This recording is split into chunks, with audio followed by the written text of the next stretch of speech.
Ini Kak Fauzi, berarti untuk CV ATS urutan sectionnya nggak pakem ya Kak? Bisa kita ubah sesuai info penting yang pengen kita highlight. Boleh banget Kak Fauzi untuk nge-highlight section-section yang kepingin kita highlight kayak gitu. Jadi tadi kayak misalnya kepingin nge-highlight pendidikan, ya udah pendidikannya ditaruh di atas, terus work experience-nya taruh di bawah.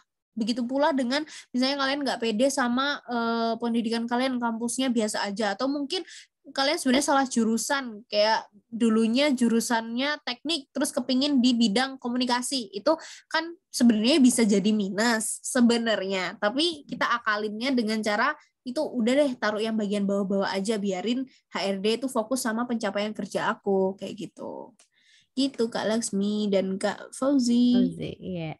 Iya. Aku mau nanya nih, Kak Salsa, kan aku kapan hari itu ada buat CV buat ini sertifikasi BNSP Kak, yang Kakak bilang tadi. Jadi relate sih, aku kemarin juga sambil ini inisiatif sendiri kan ada ngisi talent ya. Kan aku juga sebelumnya pertama kali yang pas sertifikasi CMC itu aku nggak nulis tentang talent aku, kemampuan. Pas aku nyoba-nyoba lihat CV orang kok kayaknya bagus deh kalau tambahin talent gitu kan. Tapi aku kayak ilfeel gitu ngeliat yang kayak Kakak jelasin tadi pakai bulut-bulut gitu. Jadi aku cuma ngisi apa yang menurut aku emang kompeten, aku mampu gitu lah sekira aku bisa.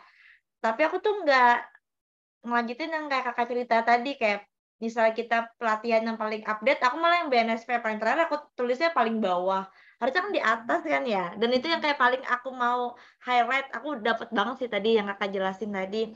Pertanyaan aku, posisi aku saat ini lagi ada kerja di BUMN juga, sama buat ngembangin karir MC juga. Dan aku mungkin ada cerita ke Kak Laksmida ya, ke depan mau voice over juga gitu kan. Tapi satu-satu dulu nih, apakah harus bikin 2 CV, Kak? Misalnya kita kayak antara CV kerjaan yang daily sama tambahan. One day aku mau nambahin udah MC, terus mau public speaking lagi, sama ada voice over juga.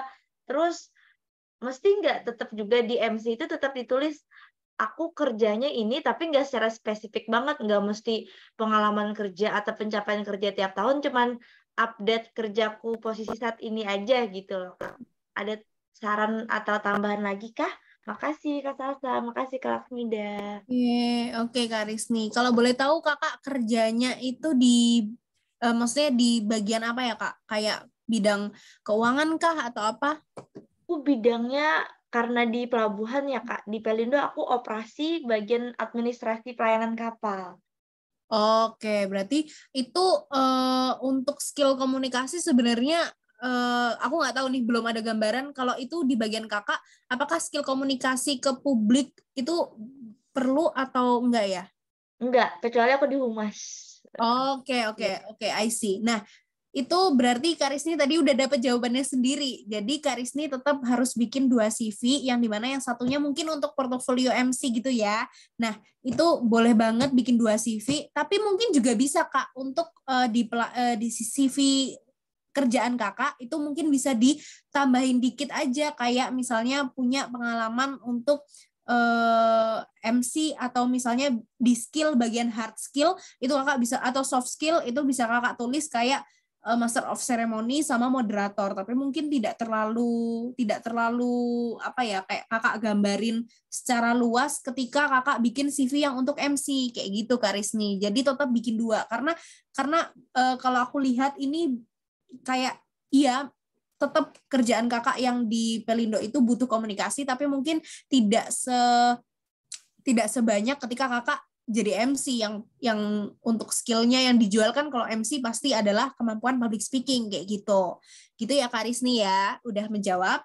Oke, thank you Kak Salsa. Oke, Ini sukses ilmunya Kak. bagus banget sih, karena aku kapan hari kan mau ngelamar, anggapannya ngelamar tanda kutip jadi MC kayak anak-anak perusahaan di tempat aku kan. Tapi aku mikir, CV-ku harusnya makin dibenerin lagi deh. Yang kayak Iya. kakak bilang kan, mungkin ke anak perusahaan aku jelasin posisi kerjaku, tapi dijelasin juga aku MC corporate, event gitu-gitu ya kak ya. Jadi Boleh. cara highlight dapat, tapi nggak yang too much. Iya. Oke. Oke. Terima kasih Kak Salsa, makasih Kak Thank you Laksmida. pertanyaan. Ya.